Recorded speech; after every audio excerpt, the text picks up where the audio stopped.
जी कहिए अब्दुल्ला साहब। मैरी, मैं सबसे पहले माफी चाहता हूँ इस वक्त फोन करने के लिए। काश मैं कह सकती कि कोई मसला नहीं है। खैर, मैं समझता हूँ आप क्या महसूस कर रही हैं। मरियम अपने गुस्से पे काबू न रख सके। अब्दुल्ला साहब देखें, इस वक्त मेरे पास किसी से शिकवे करने की कोई हिम्मत नहीं है। सच कहूँ तो यहाँ अपने खानदान के पास मैं खुद को ज्यादा बेहतर महसूस कर रही हूँ, लेकिन मैं अच्छी तरह जानती हूँ कि ये आर्जी है।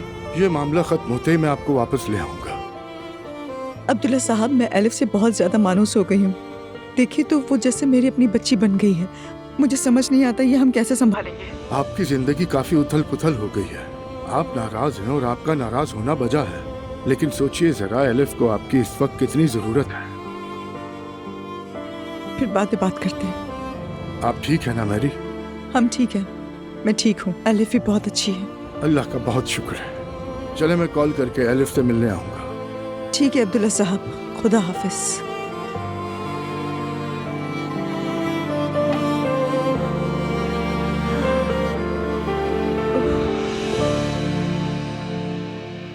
आज सब लोग इतनी जल्दी सो गए क्या? मम्मी आज सारा दिन एलिफ के साथ मसरूफ रही, इसलिए थक गई हैं। और तुम जानते हो मेरी तो बिल्कुल टूट चुकी है। अल्लाह गारत करे उस उसकान को। देखो तो उसने क्या किया। असल में तो वो मेरा दोस्त है ना। अगर उसे पैसे चाहिए तो मुझसे मांग लेता। मेरी जान, उसका मसला कर्ज नहीं था, उसका मसला चोरी है, जो उसका काम है। ज़ैनब, सच कहूं तो मुझे अपने आप पर बहुत गुस्सा आ रहा है। मुझे भी तुमसे ज्यादा गुस्सा आ रहा है। अरे तुम्हें क्यों गुस्सा आ रहा है? तुम्हारी तो कोई गलती नहीं है। असल में तो उसकान मेरा दोस्त था, और तुमने तो वैसे भी इस रिश्ते की हिमायत नहीं की थी। मगर मेरी भी कोई बच्ची नहीं है, मुझे उस पर भी बहुत गुस्सा आ रहा है। इतना आगे वो गई ही क्यों? क्या जरूरत थी ये सब करने की? हाँ उमर, मैं समझ रही हूँ, तुम बिल्कुल ठीक कह रहे हो, मगर मेरी का दिल बहुत नर्म है। वो तो सभी के साथ भलाई करती है, और बुराई भी बिल्कुल इसी तरह ही होती है। लेकिन हमेशा अच्छे लोगों को ही तकलीफ होती है। हाँ ये तो सच है। मैं चाहता हूँ कि मैरी का जो भी पैसे का मसला है वो मैं हल करूँ ज़ैनब। लेकिन उमर, मैं जानती हूँ मैरी कभी इस बात को नहीं मानेगी। तो तुम बात करोगी ना उससे? ये तो मुमकिन नहीं है, इसलिए कि मैरी अभी बहुत नाजुक हालत में है, उसे थोड़े वक्त की जरूरत है। ठीक है, वक्त दे देता हूँ, मगर मैं नहीं चाहता कि ये बात लंबी हो जाए और वो फिर सब कुछ भूल जाए। और वैसे भी उस आदमी को उसके किए की सजा जरूर मिलनी चाहिए। खुदा के लिए इस मामले में ज्यादा नहीं पड़ो उमर, मुझे तुम्हारी बहुत फिक्र होती है। आखिर क्यों ना पढ़ूं ज़ैनब? देखो ना, उसने हमारे इखलास और अच्छाई का फायदा उठाया है। हम सबको बेवकूफ बनाया उसने।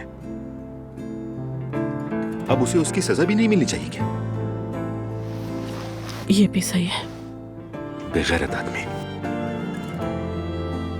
भाई कैसे हैं तुम्हारे? बस यार, वहां भी सब कुछ उलझा हुआ है। बहुत मुश्किल है। वाकई में क्या क्या देखना पड़ रहा है हमें।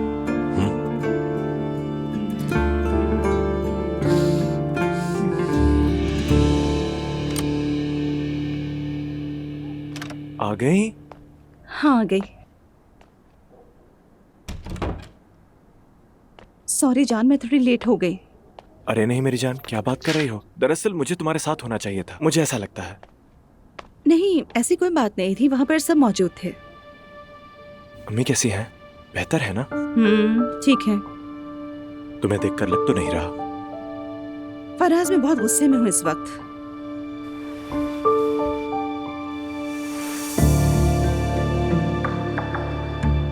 दरअसल अम्मी को हार्ट अटैक नहीं हुआ था। बाबा घर न छोड़ दें, इसलिए अम्मी और नायला ने इस तरह का झूठ बोला उनसे। सच में? क्या क्या उन्होंने खुद बताया? खुद सुन लिया था। अम्मी नहीं जानती कि मुझे सब पता है। वो उस वक्त इतनी दुखी, बेबस और टूटी हुई लग रही थी कि मैंने उनके मुंह पर कुछ नहीं कहा ताकि उन्हें शर्मिंदगी ना हो। मैं पागल हो जाऊंगी, वाकई पागल हो जाऊंगी। फराज, इतनी उम्र की औरत ऐसा कैसे कर सकती है? क्यों ऐसे तरीके से उम्मीद लगाती है? छोड़ दो ना, तलाक ले लो। चलो ठीक है, रिलैक्स करो प्लीज। यानी वो ऐसा क्यों कर रही हैं? आखिर वो चाहती क्या है? इसलिए कि बाबा एक रात और घर में रह जाए उसके बगैर, ताकि वो औरत एक और रात अपने घर में उदास अकेली सोती रहे, ताकि वो दोनों कभी भी खुश ना रह सके। बहुत मुश्किल मामला है।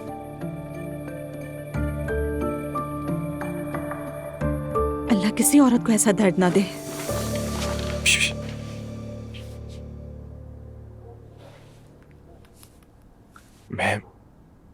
तुम्हें कभी भी ऐसा कोई दर्द नहीं दूंगा, वादा करता हूं। मैं जानती हूँ।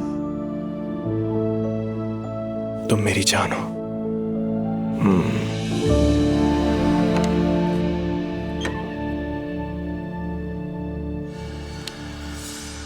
आज से आप गेस्ट रूम में रहेंगे अब्दुल्ला साहब, यहाँ पर सोने की जरूरत नहीं।